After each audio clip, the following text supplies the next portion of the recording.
का जड़ कर्म चेतन बंधकारु कर्म के अवसान का कह कर स्वरूप यथार्थ जग का जो किया उपकार है उसके लिए जिन वाणी माँ को वंदना शत बार है वंदना शत बार है वंदना शत बार है।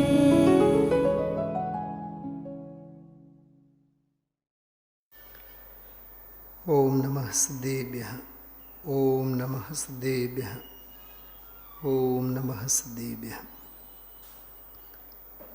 नमः समयसाराय स्वानुभूत्या चकासते चित्स्वभावाय भावाय सर्वभावान्तरच्छिदे अनन्तधर्मणस्तत्त्वं पश्यन्ति प्रत्यगात्मनः अनेकान्तमयी मूर्तिर्नित्यमेव प्रकाशता। ત્રીજું પ્રવચન આજે પૂરું થયું. બીજો શ્લોક શરૂ થયો અને લગભગ પૂરો થવામાં છે. આવતીકાલે ચોથા પ્રવચનમાં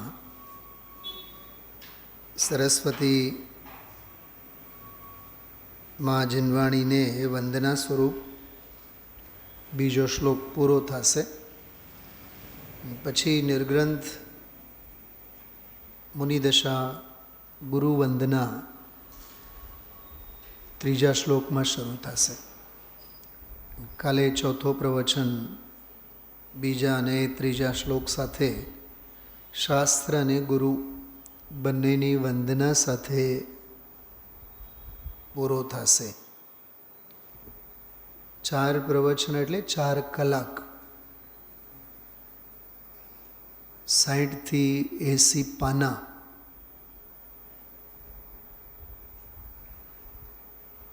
સ્વાધ્યાય છે.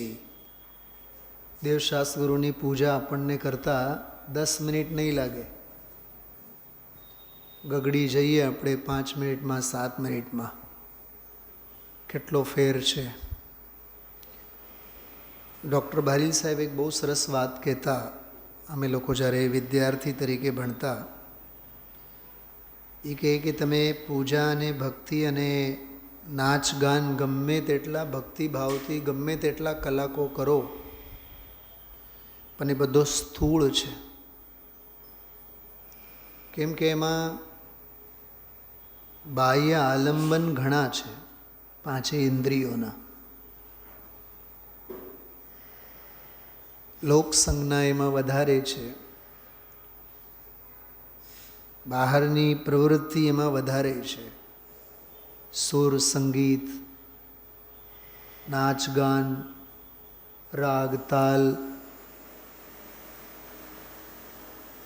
એની સરખામણી કરીને સ્વાધ્યાયની વાત કરતા અસંખ્યાત ગણો ઉપયોગ સૂક્ષ્મ હશે તો સ્વાધ્યાય થાય.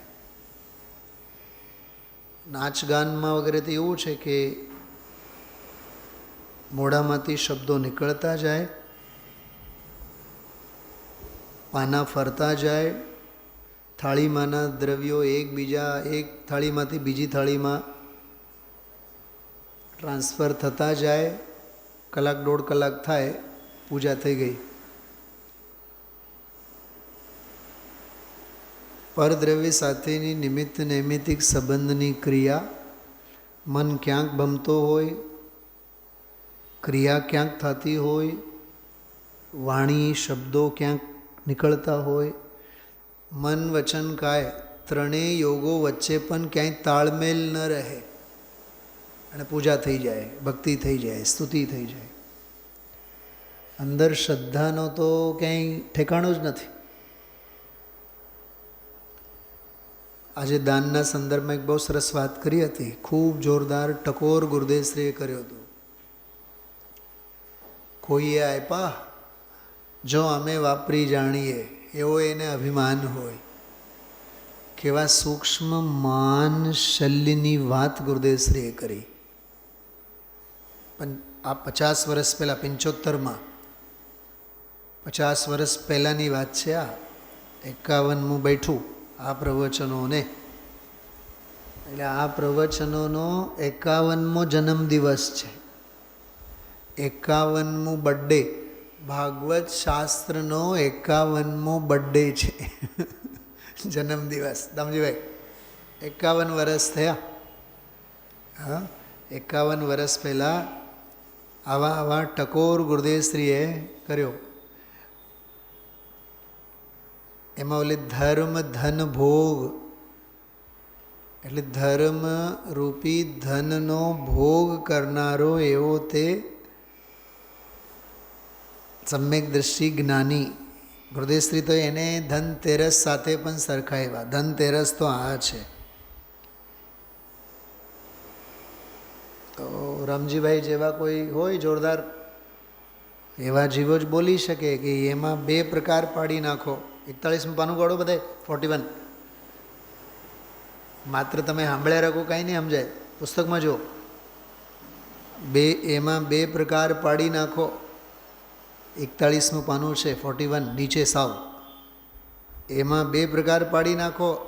ત્યાગી માટે એ છે, એટલે ઓલી ધનરૂપી ધર્મરૂપી ધનનો ભોગવટો તો જ્ઞાનીને માટે છે. દામજીભાઈ કેમ? અને આપણા ગ્રહસ્થો માટે પાપનું ભોગવટો ધન ભોગવ્યા રાખે. જો અમે શું બોલ્યા, એમાં 2 પ્રકાર પાડી નાખો. રામજીભાઈ બોલે છે આ એ તો ત્યાગી માટે છે. મળ્યું નથી મળ્યું બહેનો? હજી ભાભી મળ્યું તમને? ઝડપથી જો. તો ગુરુદેવશ્રી કહે છે કે બધાને માટે એક જ છે. સિદ્ધાંત સૌને માટે સરખા જ હોય. લ્યો મોહનભાઈ, લોઢાના વેપારવાળાને બાએ લક્ષ્મી રાખો. હા, મોહનભાઈ ઘિયા હોય, જે પણ હોય, એ લક્ષ્મી જ નથી, ધૂળ છે, એ તો માટી છે. હવે જોજો, હવે બહુ સરસ વાત આવી. શ્રોતા કહે છે કે લોકો પણ એમ જ કહે છે કે હાથનો મેલ છે. મને એક વિચાર આવ્યા, કહેવું અને માનવું.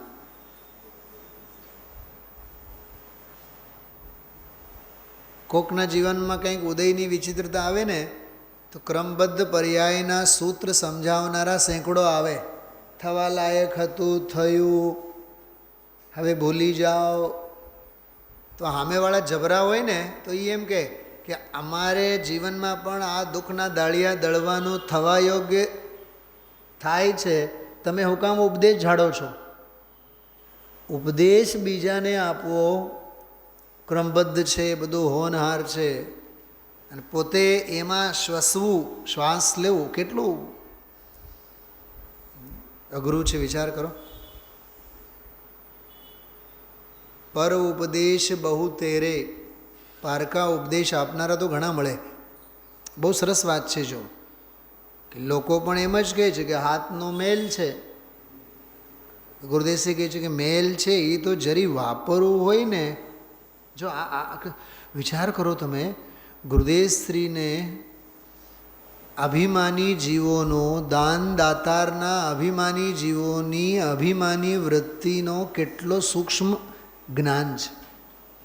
વિચક્ષણતા જુઓ ગુરુદેવશ્રીની, કે આવું હોય ને એમ કરીને કહે, એમ કે પૈસા તો હાથનો મેલ છે એમ બોલે, એમાં ખર્ચવું એમ કરીને જરી ઓલું બતાવે. હોય તો અંદર અભિમાન. કેવો અભિમાન? અમે આટલા પૈસા આપ્યા, 25,000 મૂક્યા હોય તો ઓહો હો. ગુરુદેવશ્રી વાળો આહા વાળો નહીં, આ ઓલા અભિમાનીનો ઓહો છે કે કોઈએ લખાવ્યા નથી. વળી પાછું પૂછે કોઈએ લખાવ્યા છે એટલા? જુઓ 25,111 લખો અમારા. આ પોસ્ટમોર્ટમ છે, આ માન કશાયનું પોસ્ટમોર્ટમ છે. આ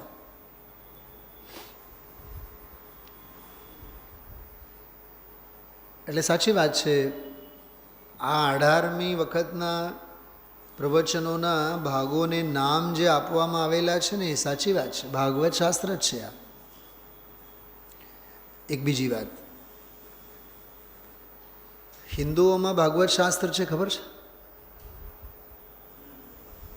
દુનિયામાં જૈનો સિવાય હિન્દુ ધર્મમાં એક ભાગવત શાસ્ત્ર છે. શું ભરતકુમાર સાંભળ્યું છે?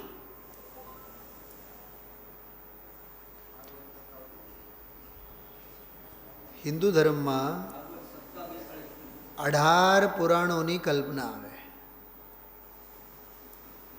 વ્યાસ ઋષિએ લખેલા માનવામાં આવે. મહાભારતની રચના એમણે કરી, મહર્ષિ વ્યાસ, વેદ વ્યાસ. ગુરુ પૂર્ણિમા ઉજવવામાં આવે ને, ગુરુ પૂર્ણિમા જૂન, જુલાઈ, ઓગસ્ટમાં જે આવે છે, એ આપણા જૈનોમાં પણ બધા ચાલુ થઈ ગયા છે. મુમુક્ષુમાં ક્યાંય હવે અમે શા માટે પાછા રહીએ? અમારે ગુરુ પૂર્ણિમા, અરે ગુરુ પૂર્ણિમા સાથે આપણા જૈન ધર્મનો કાંઈ સંબંધ નથી. પ્યોર ગ્રહિત મિથ્યાત્વ છે. સાંભળજો, ગુરુ પૂર્ણિમાના દિવસે ભગવદ્ ગીતાની રચના પૂરી થઈ. શ્રી કૃષ્ણે અર્જુનને ઉપદેશ આપ્યો એમ કરીને ભગવદ્ ગીતાની રચના પૂરી થઈ. ગીતા, ભગવદ્ ગીતા, એની રચના પૂરી થઈ અને એ વ્યાસ ઋષિનો જન્મ દિવસ માનવામાં આવે છે. એટલે એ લોકો ગુરુ પૂર્ણિમાના નામે એ લોકો ઉજવે છે. આપણે ત્યાં મોટા મોટા અનુષ્ઠાનો થવા લાગ્યા છે હવે તો. ચલો, એ જે હોય, 18 પુરાણો હિન્દુઓમાં માનવામાં આવે છે. તમે માનો નહીં, સુનિલભાઈ શાસ્ત્રીએ 18 પુરાણ ભણ્યા છે જયપુરમાં. અમે લોકો કોર્સમાં નહોતા, કોર્સમાં તો એક જ હતું, ભગવદ્ ગીતા. ગીતા જ હતી માત્ર. પણ એ સંસ્કૃતના લોભે પછી અમે લોકો મોઢે કર્યા હતા. એ જ્ઞાન માર્ગ, ભક્તિ માર્ગ અને કર્મયોગ. જ્ઞાન યોગ, ભક્તિ યોગ અને કર્મયોગ, 3 પ્રકારના યોગની વાત એમાં આવે. કર્મણ્યેવાધિકારસ્તે મા ફલેષુ કદાચન. કર્મ કરતા જાઓ, તમે ફળની અપેક્ષા નહીં રાખો. જૈન દર્શન એવું નથી કહેતો, કરવાની વાત જ નહીં. યદા યદા હિ ધર્મસ્ય ગ્લાનિર્ભવતી ભારત. સિદ્ધ ભગવંતોના સ્વરૂપમાં વચનામૃતના પ્રવચનમાં ગુરુદેશે કીધું, સિદ્ધ થયા બાદ ક્યાં ફરી પાછા ભક્તોની ભીડ પડે અને પછી અવતાર લઈને આવે? કોઈ નહીં આવે. આવે એ સિદ્ધ નહીં, સિદ્ધ કોઈ દી આવે. અવતારવાદની ના છે. જન્મ મરણનો અભાવ થયા બાદ છે ને અવતાર વળી પાછો. અવતાર એટલે જન્મ, કલંકની વાત છે. એ તો 18 પુરાણેષુ વ્યાસસ્ય વચનદ્વયમ. 18 પુરાણોમાં ઋષિ વ્યાસના 2 જ વચનો છે. પરોપકાર પુણ્યાય પાપાય પરપીડનમ. પુણ્ય કરવો હોય તો પરોપકાર કરો, અને પરપીડા કરશો તો પાપ તો છે જ. પુણ્ય ને પાપ, આ બેની જ વ્યાખ્યા 18 પુરાણોમાં છે. ઠીક, ત્યાંથી આગળ તો જૈન દર્શનની વ્યાખ્યા શરૂ થાય છે.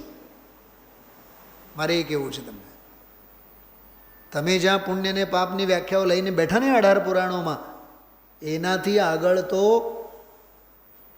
મને અમારા સ્કૂલના પ્રિન્સિપલે એક વખત પૂછ્યું કે શાસ્ત્રીજી, એક કાર્યક્રમ છે, મને કે એમાં ભગવદ્ ગીતા ઉપર એક અડધી કલાક, 1 કલાકનો લેક્ચર આપવાનું છે. આમ તો સંસ્કૃત તમારું સારું છે એટલે તમે લઈ શકશો? મેં તો બેન, મને કાંઈ એમાં ટપો નહીં પડે. મેં તમે સમયસારની વાત કરો ને. દુનિયાને ભગવદ્ ગીતા ભણાવવા માટે જવાનું. અરે આ 12મા ધોરણના કોર્સમાં પણ હોય ને તોય હું એટલો રસ નથી લેતો એમાં. એ જે સંસ્કૃતનો સામાન્ય અર્થ બતાવ્યો, વાત પૂરી, પરીક્ષા લક્ષી. શું સમજાય છે એમાં? ગ્રહિત મિથ્યાત્વનો દોષ નહીં લાગે? પાપી પેટ ખાડો ભરવા માટે શું કે તમને લાગે કે નહીં? બતાવો તમે. નિયમથી લાગે. તો 18 પુરાણોમાં એક પુરાણ છે ભાગવત પુરાણ. જેમાં જાત જાતના અનેક અવતારોની એમાં ચર્ચા આવે છે. વિષ્ણુ અવતાર, માત્સ્ય અવતાર, કૂર્મ અવતાર, જાત જાતના બધા ઈશ્વરના અવતારોની એમાં ચર્ચા આવે છે. તમને સાંભળીને નવાઈ લાગશે, એમાં ચોથો અધ્યાય છે, એમાં ભગવાનનો ઋષભદેવનો અવતાર છે. અને એમાં બધું એ જ નાભિરાય અને મરુદેવી અને ભરત અને બાહુબલી, ભરત પુરાણ અને બાહુબલી પુરાણ અને આદિનાથ પુરાણ, એની બધી કથા ભાગવત પુરાણમાં આવે છે. પોરબંદરની બાજુમાં એક સાંદીપની નામની એક સંસ્કૃતની સંસ્થા છે. તમે લોકો તો બધાએ જોયા છો, સંસ્થા નહીં, સંસ્થાના વડાને ટીવી ઉપર તો હજારો વાર જોયા હો.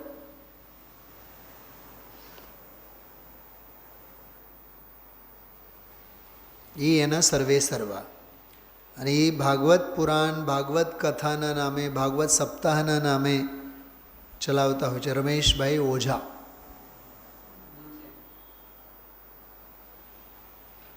સંસ્કૃત બહુ જોરદાર છે એનો, પણ સંસ્કૃત જોરદાર છે એ બહાને કાંઈ એની પાસેથી ભગવદ્ ગીતા અને ભાગવત પુરાણ સાંભળવા જેવું છે એ મગજમાં બેસતું નથી.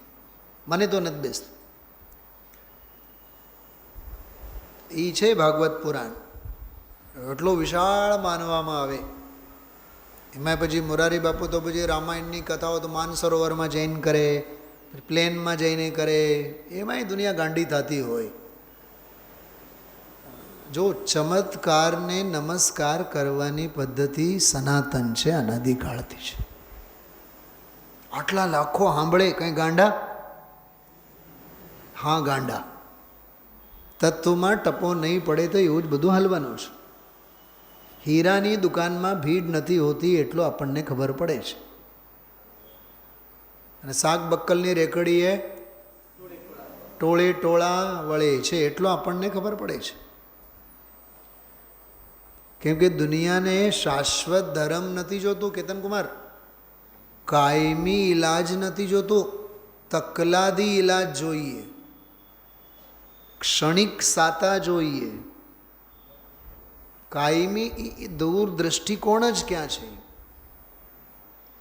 ચલો આ બધી વાત, આ ભાગવત કથા જે કહે છે ને, ભાગવત સૂત્ર, એ ભાગવત શાસ્ત્ર છે. આ 18મી વારનો આ ભાગવત શાસ્ત્ર છે, સમયસાર, જે નિયમસારમાં પદ્મ પ્રમલધારી દેવે નિયમસાર માટે કીધું છે. ગુરુદેવશ્રી પછી એ વિશેષણને બહુ અહોભાવથી અવારનવાર કહેતા હોય. તો આજનો આ ત્રીજો પ્રવચન, બીજો શ્લોક, પહેલો શ્લોક પૂરો થયો અને બીજો શ્લોક લગભગ પૂરો થયો. પહેલો શ્લોક ઈષ્ટદેવને વંદન કરવારૂપ નમઃ સમય સારાય વાળો શ્લોક. એમાં ભાવ એટલે શું, ચિત્ત સ્વભાવ એટલે શું, સર્વભાવાંતરચ્છિદે એટલે શું, અને સ્વાનુભૂત્યા ચકાસતે એટલે શું. મેં ફરીથી એક વાત કહું છું, તમે બધાએ શ્રોતા બનીને નહીં સાંભળતા. કાલે મેં કીધું હતું, ટકોર કર્યો હતો, વિદ્યાર્થી બનીને સાંભળજો. ભાવ કહેતા સત્તા સિદ્ધ કરી, ચિત્ત સ્વભાવાય કહેતા એના આત્મવૈભવની સિદ્ધિ કરી, ગુણોની સિદ્ધિ કરી, સ્વાનુભૂત્યા ચકાસતે એમ કહીને એ વૈભવ અને સત્તા સ્વરૂપ સ્વભાવ ભાવનો ભોગવટો કેવી રીતે થાય એ પર્યાયની સત્તા સિદ્ધ કરી, દ્રવ્ય ગુણ અને પર્યાય. અને ચોથો એક વિશેષણ આવ્યો કે ભગવાન આત્મા કેવો છે, જે સ્વાનુભૂત્યા ચકાસતે એવો છે, જે ચિત્ત સ્વભાવાય એવો છે, જે ભાવાય એવો છે. તો કહે છે એ સમયસાર સ્વભાવ ભાવ ભગવાન આત્મા સર્વભાવાંતરચ્છિદે, સર્વે ભાવો સર્વે પદાર્થોના અંતરને, અંતર એટલે અંતરંગને, અંતરંગને એટલે દ્રવ્યગુણ પર્યાય સ્વરૂપને, છિદે, છિદ એટલે જાણવું થાય, જાણનારો છે. તો સર્વજ્ઞ સ્વભાવી છે. બેનો એક પ્રશ્ન પૂછો આપ સૌને, આ સર્વભાવાંતર અચ્છિદેમાં ક્યાંથી આવ્યું આ સર્વજ્ઞ સ્વભાવવાળી વાત? ગઈકાલે ઘણું ચલાવ્યા હતા ગુરુદેવશ્રીએ. જો સર્વ શબ્દનો તો આપણને ખ્યાલ આવે, ભાવ શબ્દનો પણ ખ્યાલ આવે. સર્વ ભાવ એટલે સર્વે પદાર્થો. હવે અંતરચ્છિદે આનો અર્થ શું છે? જાતને પ્રશ્ન પૂછવાનો. અમે બહુ મગજમારી કરતા જયપુરમાં ભણતા ત્યારે. શું કીધું કેતનભાઈ? છિદે આવ્યું ને, સર્વ ભાવાંતર છિદે. તો છિદે એટલે શું? આમાં છેદ કરવાની આમાં ક્યાં વાત આવી? પહેલી તો એ છિદે એટલે ચતુર્થી વિભક્તિ છે.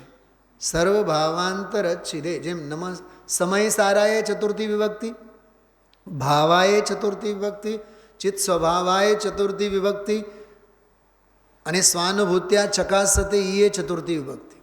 ભાવાએ એટલે જે હોવા રૂપે છે, ચિત્ત સ્વભાવાએ એટલે જે ગુણ સ્વભાવે છે, ચૈતન્ય સ્વભાવે છે, સ્વાનુભૂત્યા ચકાસતે એટલે સ્વાનુભૂતિ વડે ચકચકાયમાન થાય એવો છે. અને સર્વ ભાવાંતર છિદે સર્વે પદાર્થોના અંતરને, અંતર એટલે અંતરંગ, અંતરંગ એટલે દ્રવ્યગુણ પર્યાય, ઉત્પાદ વે દ્રવ્ય, સર્વેને છિદે છેદી નાખનારો એટલે જાણનારો છે.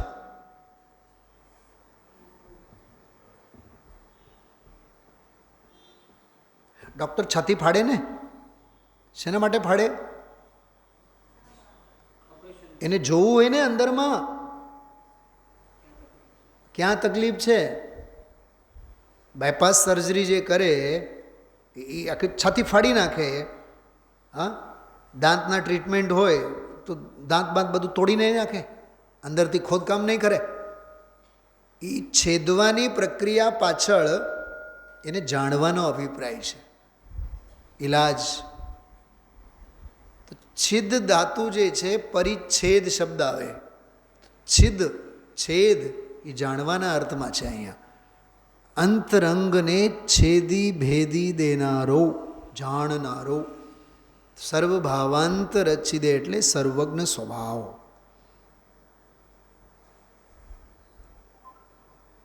આ તો ગઈકાલ અને પરમ દિવસનો વિષય હતો. આજે બીજા કળશમાં ઈષ્ટદેવ અંગેની થોડીક વાત કરીને, કાલે કીધા તમે કેટલા નામ આવ્યા ભગવાનના? કેટલા? 27. ભાવાર્થમાં 27 નામ જેચનજી ચાવડા સાહેબે આપેલા છે. 1008 નામ છે, સહસ્ત્ર નામ જીનસેન આચાર્ય. હું થોડીક અત્યારે 50-100 નામ તમને બતાવીશું. બીજા કાઢીને જ રાખ્યું છે, એટલે થોડોક અભ્યાસ તો કરો. 2 કલાક, 4 કલાક, 6 કલાક. આપણે જે રાત્રિનો ગ્રુપ છે ને, સ્વાધ્યાય ગ્રુપ, સહજ સ્વાધ્યાય ગ્રુપ, એમાં મેં એક લિંક મોકલી છે. ઓપન કરો. એમાં મોબાઈલ હોય તમારી પાસે, ઓપન કરો, એમાંથી જુઓ તમે લોકો. તો સૌથી પહેલી વાત તો આમાં પહેલા કળશના ભાવાર્થમાં જેચનજી ચાવડા સાહેબે જે 27 નામ આવ્યા, એ 27 નામ ઉપર ગુરુદેવશ્રીએ આજે વાંચન કર્યું. દરેકે દરેકનો અર્થ કર્યો. અને અર્થની સાથે સાથે 11મી ગાથા વગેરે, અલિંગ્રહણનો 20 બોલ, એમાંનો એક 9મો બોલ, એવા શાસ્ત્રોના સંદર્ભો પણ સાથે સાથે આપ્યા. જો ગજબની વાત, નામ વાંચતા જાય છે અને નામો સાથે સાથે આગમના ગાથાઓના સંદર્ભો પણ ગુરુદેવશ્રી આપતા જાય છે. સૌથી પહેલાં 27 નામ વાંચું છું. શાસ્ત્ર તમારી પાસે હશે તો સૌથી પહેલાં જુઓ, પાના નંબર 3 ઉપર ભાવાર્થમાં સળંગ શબ્દો આપેલા છે. તે ઈષ્ટદેવને પરમાત્મા કહો, પરમ જ્યોતિ કહો. જગદીશ, પરમાત્મા કહો, પરમ જ્યોતિ કહો, પરમેશ્વર કહો, પરમ બ્રહ્મ, શિવ, નિરંજન, નિષ્કલંક, અક્ષય. જો અક્ષય શબ્દ આવ્યો ને ત્યારે ચારિત્ર પાહુડને ગુરુદેવશ્રી યાદ કર્યા. પ્રગટ થતો જે સુખ છે એ અક્ષય અને અમેય છે. અહીંયા તો આત્મા અક્ષય અને અમેય છે. અષ્ટપાહુડને યાદ કર્યા, ચારિત્ર પાહુડ. અવ્યય શુદ્ધ બુદ્ધ, ત્યારે શ્રીમદજીને યાદ કર્યા, શુદ્ધ બુદ્ધ ચૈતન્ય ગણ. જો શુદ્ધ શબ્દના અર્થમાં ગુરુદેવશ્રી હંમેશા વીતરાગતાનો ભાવ કાઢતા હોય છે. અને બીજો અર્થ એમાં દ્રવ્ય ભાવ અને નો કર્મ રહિત જે નિષ્કલંક એને શુદ્ધ કહેવામાં આવે છે. સાંભળો છો બધાએ ધ્યાનથી. બુદ્ધમાં હંમેશા ગુરુદેવશ્રી કેવળ જ્ઞાન સ્વભાવ અર્થ કાઢતા હોય છે. શુદ્ધ બુદ્ધ ચૈતન્ય ઘનવાળો જે છે ને એમાં એમ જ શુદ્ધ એટલે વીતરાગી, બુદ્ધ એટલે કેવળ જ્ઞાન સ્વભાવે. અવિનાશી, અનુપમ. આ તો અનુપમ શબ્દ તો સમયસારજીની પહેલી ગાથા સિદ્ધ ભગવંતોને માટેનો વિશેષણ જ છે. અનુપમ ગતિ પામેલ સર્વે સિદ્ધને. એમ મને એક વિચાર આવે, બેન શૈલાબેન, વંદનાબેન, આપણે સરખામણીમાં મરે જઈએ છીએ. શું કીધું વિકાસભાઈ? દુનિયાના આપણે બધા જીવો શેમાં મરે જઈએ છીએ? શેની પાછળ? હા, તમે તો ભામાશા છો. આ જયચંદજી છાવડા સાહેબ છે ને, એ ઓલું જે વચનિકા ગ્રંથ છે હું વાંચવા માટે લઈ ગયો છું, હાર્ડ કોપી. એમાં જયચંદજી છાવડા સાહેબના જીવન પરિચયમાં એક વાત આવી કે જયચંદજી છાવડા સાહેબ શ્રાવક ધર્મનું પાલન કરનારા હતા. તો શ્રાવક ધર્મનું પાલન તો સર્વસામાન્ય તો બધાએ હોય, પણ પંચમ ગુણસ્થાન વર્તી જેવો વ્રતી જીવન એનું હતું. હવે એને વ્રત અંગીકાર કરેલા નહોતા કરેલી બધી વાત, એ વાત એમાં કંઈ ઉલ્લેખ નથી, પણ શ્રાવક ધર્મનો અંગીકાર કરેલા હતા ને એવી રીતે જીવન જીવતા માટે જયચંદજી છાવડા સાહેબ સરાવગીના નામે ઓળખાતા. કયા નામે? શબ્દ સાંભળ્યું છે? સરાવગી.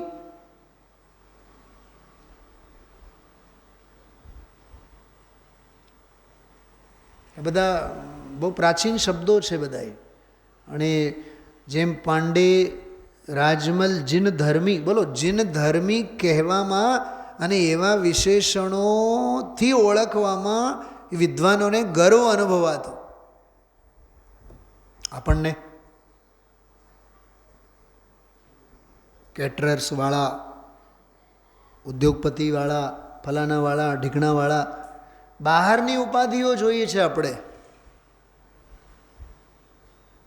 અને આ બધા જયચંદજી છાવડા જેવા, અચ્છા દીપચંદજી કાસલીવાલ, સાધર્મી દીપચંદજી કાસલીવાલ, બોલો નામ પહેલા સાધર્મી દીપચંદજી કાસલીવાલ. આપણે કોઈક લખીએ ને તો ગાંડામાં ખતવીએ. સાધર્મી વિકાસભાઈ નામ લખે કંકોત્રીમાં, આ વળી હું સાધર્મી. 400 વર્ષ પહેલાં એ પરંપરા હતી. દીપચંદજી કાસલીવાલ સાધર્મીના નામે પોતાનું નામ લખતા કે બીજા લોકો ઓળખતા, એ વસ્તુ જુદી છે. પાંડે, રાજમલ, જીનધર્મી, નાટક સમયસાર કે જીનધર્મી વિશેષણ હતો એમનો. આ જયચંદજી છાવડા સાહેબ સરાવગીના નામે ઓળખા. સરાવગી એટલે શ્રાવક ધર્મનું પાલન કરનારા, એટલે શુદ્ધ સાત્વિક સંયમી જીવન એમનો હોવો જોઈએ. 3 વિદ્વાનોની મેં વાત કરી. અચ્છા, બીજી વાત, જે લોકોએ ગુરુદેવશ્રીનો આજનો પ્રવચન સાંભળેલું છે એમને ખ્યાલ હોય, આજે મને એવા ફીલ થતા હતા સમયસાર ઉપરનો સ્વાધ્યાય નહીં, કળશ ટીકા ઉપરનો સ્વાધ્યાય કરીએ છીએ એવું લાગતું હતું. વિકાસભાઈ ધ્યાન ગયું હતું? કેટલી વખત ગુરુદેવશ્રીએ કળશ ટીકા, કળશ ટીકા, કળશ ટીકા, બોલો પશ્ચંતી શબ્દ આવ્યો તો આખું કળશ ટીકામાંથી કાઢીને વાંચ્યો. સર્વજ્ઞને અનુસારીને અનુભવશીલ. 60% તો આજે કળશ ટીકા ઉપર જ ગુરુદેવશ્રી બોલ્યા છે. 60%.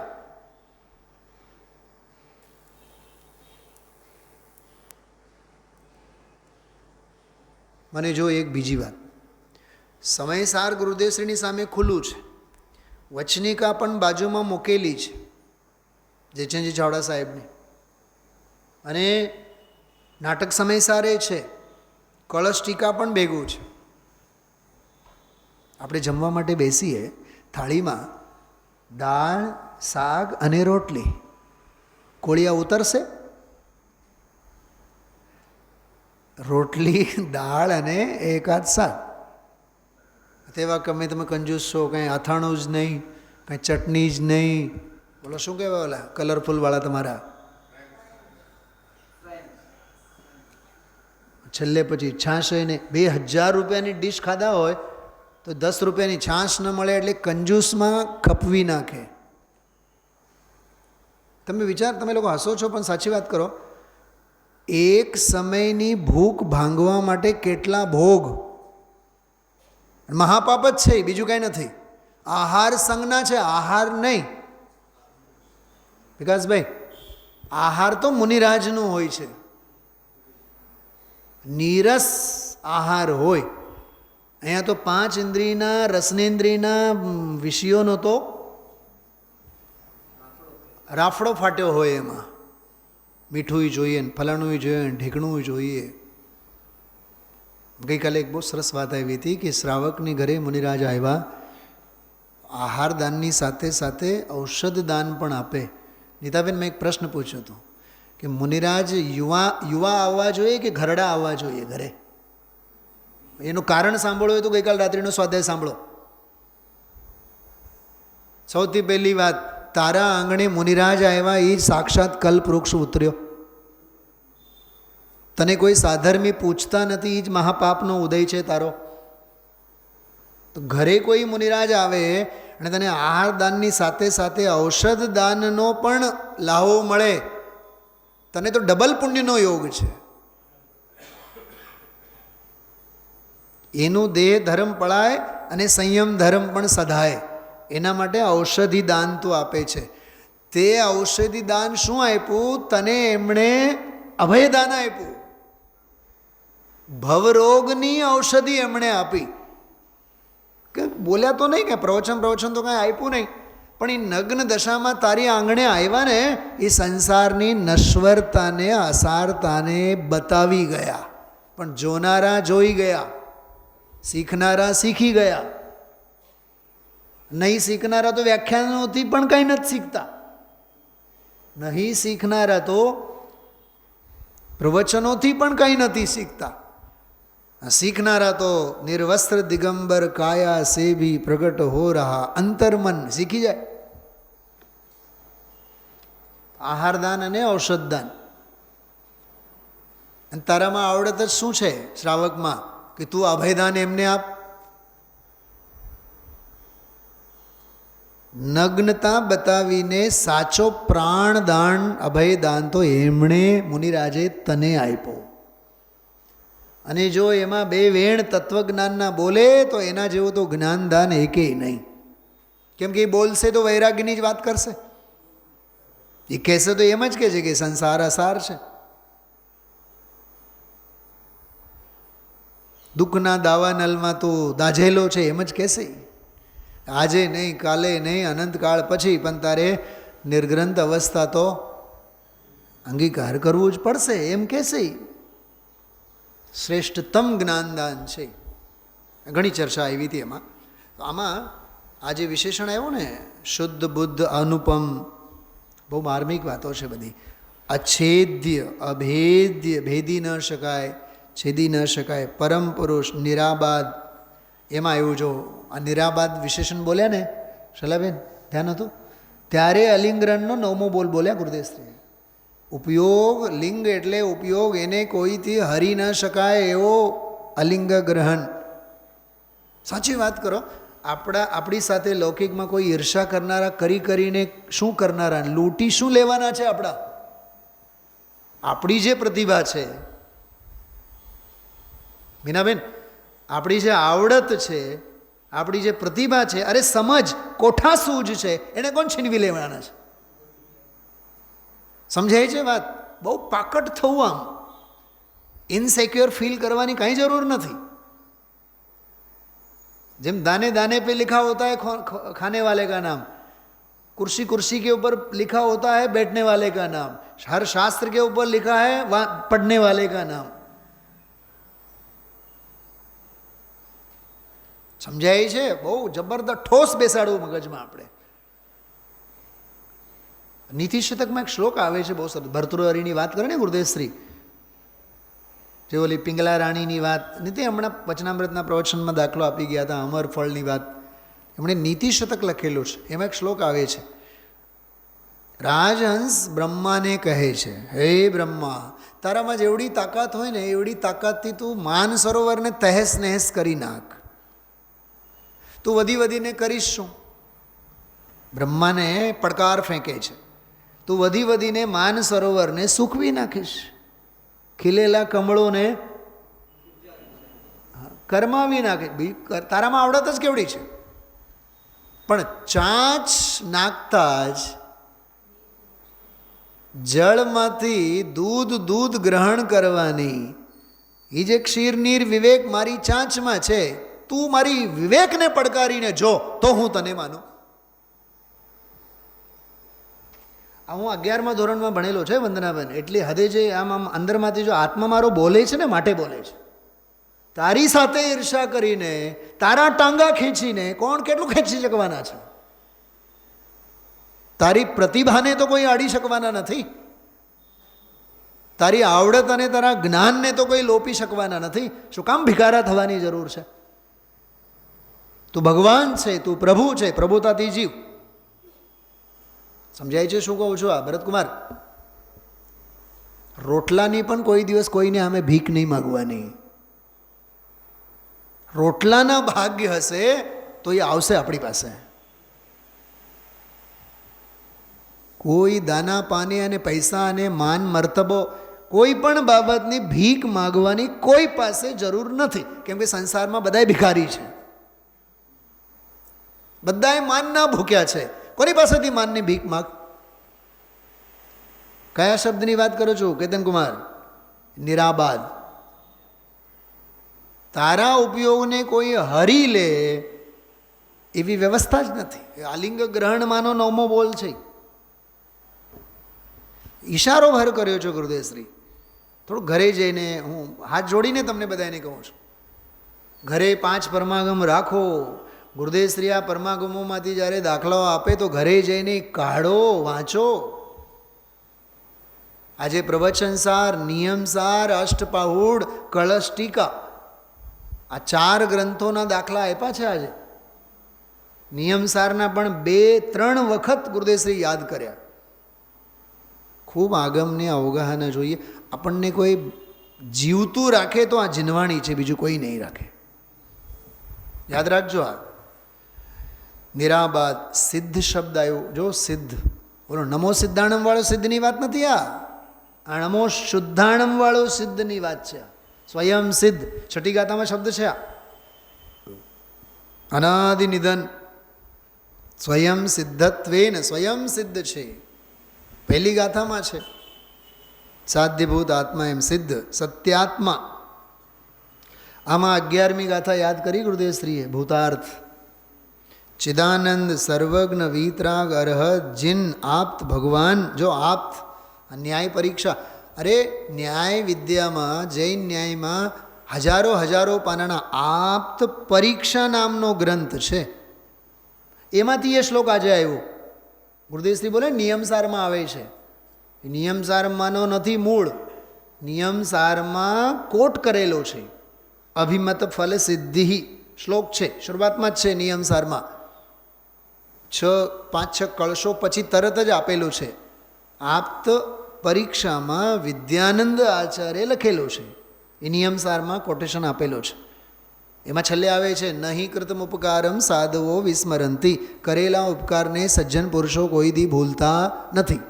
ગુજરાતીમાં બધું વાંચી ગયા ને, એ બધી ઓરિજિનલ શ્લોક છે. બોલો નીતાબેન, સમયસાર વાંચવાનું કે કળશ ટીકા વાંચવાની? માથું ફાટી જાય ને, એટલે જ આ સંસ્કારો નાખવાની વાત છે. આ ઉપલગ 1 કલાક સાંભળવાથી કાંઈ નહીં થાય. તમે તો વળી પાછો આજે 9મો બોલ કીધો અલિંગ્રહણનો. પ્રવચન સાર પછી ખોલવાનો, હા ખોલવાનો. નિયમ સાર, હા એ ખોલવાનો. ચારિત્ર પાહુડ અક્ષય અમય માટે, હા એ ખોલવાનો. બધા ખોલી રાખો. શાસ્ત્રો ખુલે કે નહીં ખુલો, દિલ તો ખુલે ને, હૃદય તો ખુલે ને, ભાવના તો ખોલી રાખો કે અમારે વાંચવાનું છે, અભ્યાસ કરવાનું છે. ઘરે આપણે વ્યવસ્થિત એક ટેબલ, એક સ્વાધ્યાયનો કક્ષ, એમાં ટેબલ ઉપર બધા પરમાગમો, બધા શાસ્ત્રો, એનું વાંચન ચિંતન વારંવાર વારંવાર વારંવાર હોવું જોઈએ. આ તકલાદી કામ સ્વાધ્યાય નથી, શાશ્વત સાધનાનું નામ સ્વાધ્યાય છે. તો અરહત જીન આપ્ત ભગવાન, છેલ્લે આવ્યું સમયસાર. સમયસાર વિશેષણ આવ્યું. બરાબર. આ 27 નામ ગુરુદેવસિંહ વાંચી ગયા. પછી શ્લોક નંબર બીજો શરૂ થયો. બીજા શ્લોકમાં સરસ્વતીની વંદના. સરસ્વતીની વંદના એટલે શાસ્ત્ર માટેની વંદના, જીનવાણી, શાસ્ત્ર સ્તુતિ.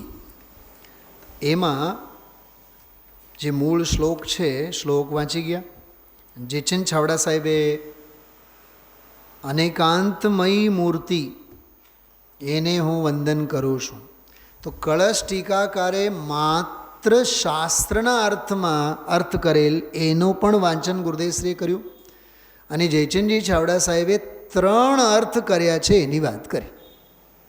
પરોક્ષ રૂપે શુદ્ધ જ્ઞાન, પ્રત્યક્ષ રૂપે કેવળ જ્ઞાન, અને જ્ઞાન સ્વરૂપનું જ્ઞાન જે જીનવાણી થકી થાય તે દ્રવ્ય શુદ્ધ પણ અનેકાંતની મૂર્તિ છે. ભાવશુદ્ધ, કેવળ જ્ઞાન અને જીનવાણી દ્રવ્ય શુદ્ધ. ગુરુદેવ સાથે એક બહુ સરસ શબ્દનો પ્રયોગ કર્યો, ભાવ શુદ્ધ જ્ઞાન, ભાવ કેવળ જ્ઞાન. મેં પહેલી વખત સાંભળ્યો શબ્દ, ભાવ કેવળ જ્ઞાન, એવું બોલ્યા.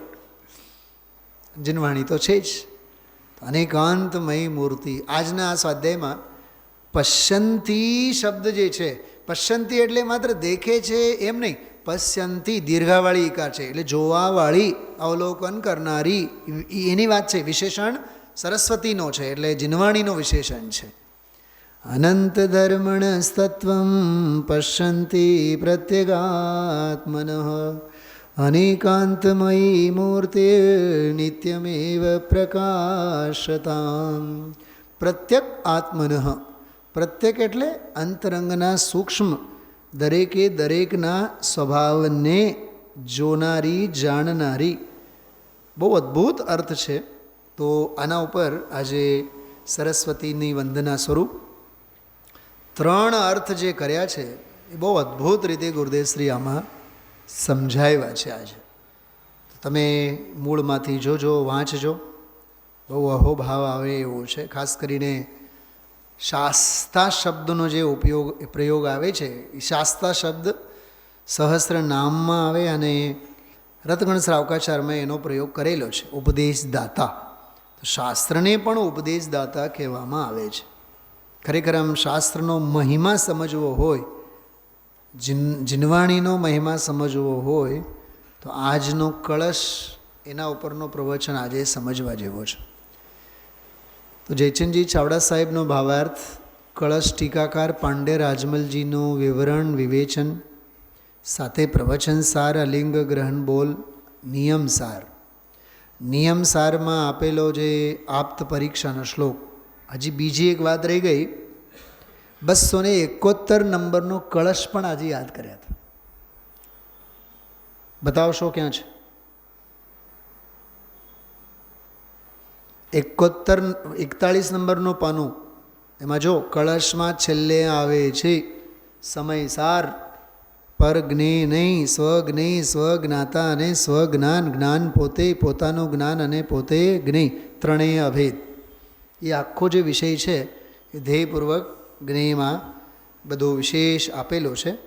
તો આજે સહસ્રનામમાં 27થી વધારે નામોની ચર્ચા, જીનવાણીની વંદના, પશ્યંતી શબ્દનો જે સર્વજ્ઞને અનુસારીને કહેનારી વાણી, એની વાત એ બહુ ગૂઢ અર્થ ખોલેલ છે ગુરુદેવશ્રીએ.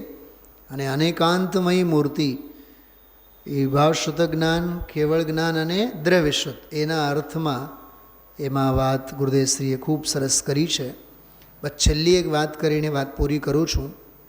42માં પાને એ પૈસાવાળાને તો બહુમાન મળ્યું ને એમ કરીને એક પ્રશ્ન કર્યો, તો એના સંદર્ભમાં એ પાઠશાળા બનાવી, મોહનલાલ ડગલી, એની બધી લાંબી વાત કરી. પછી ગુરુદેવશ્રી અને જીવરાજભાઈ બે જણા બેઠા હતા, તો ત્યાં એ ઘોડાગાડી લઈને આવ્યા. એમ કરીને ત્યાં પૂછ્યું એમણે કે મહારાજ, આ પૈસાવાળાનો ધર્મમાં કેટલું સ્થાન? બોલો, 55 વર્ષ પહેલાં પૂછેલો પ્રશ્ન આજે આપણે પૂછીએ સભામાં. પહેલાં તો પથ્થર લઈને મારવા દોડે, એમાંય પછી નામ લઈને પૂછવામાં આવે તો પછી કાપો તો લોહી નહીં નીકળે. આજની સભામાં કહું છું તમને, 2026માં 1,18,000 દેનારને પૂછો પૈસાવાળાનો ધર્મમાં સ્થાન કેટલો? હા, કે તો જીવ કાંઈ બોલે નહીં. પણ તમે વિચાર કરો, હા, કેવો પોલ ખોલે છે જો આમાં. તો મહારાજ, આ પૈસાવાળાનું ધર્મમાં કેટલું સ્થાન? હા, ઘણું કરીને મેં કહ્યું. વાંચો શું લખ્યું છે. પૈસાવાળાનું ધર્મમાં સ્થાન કાંઈ નહીં કીધું. માળાને લાયક ન ગણ્યા, મંચને લાયક તો ગણ્યા જ નહીં. એમ કે આ પાઠશાળા બનાવીએ ને અપસરા બનાવીએ ને આ બનાવીએ, એમ કોણ બનાવે? ધૂળ. પૈસા ક્યાં તારા હતા? અહીં તો વાંચો, મોટેથી વાંચો બધાય. ધર્મને પાત્ર સમજવાને માટે લાયક હોય એ ધર્મમાં લાયક છે.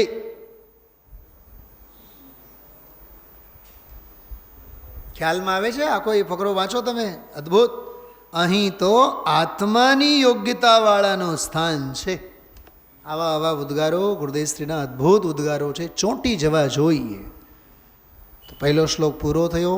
બીજો શ્લોક સરસ્વતી વંદનામાં જીનવાણી, એનો જે અદ્ભુત વિસ્તાર અનેક ગ્રંથોને આધારે ગુરુદેવશ્રીએ કરે છે, વિચારીએ. ઓમ નમઃ સિદ્ધિભે.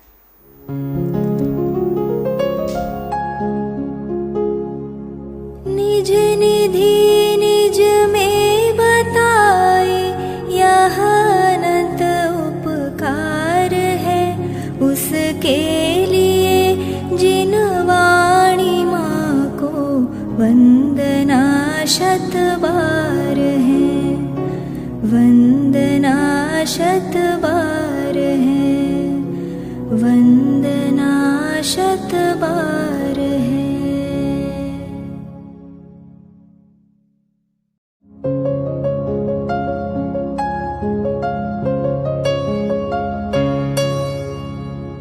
जिनवाणी भारती तो ही जपो दिन रैन, जो तेरी शरणा गहे सो पावे सुख चैन. जावाणी के ज्ञान ते सूझे लोकालोक, सो वाणी मस्तक नवो सदा देत हो ढोक, सदा देत हो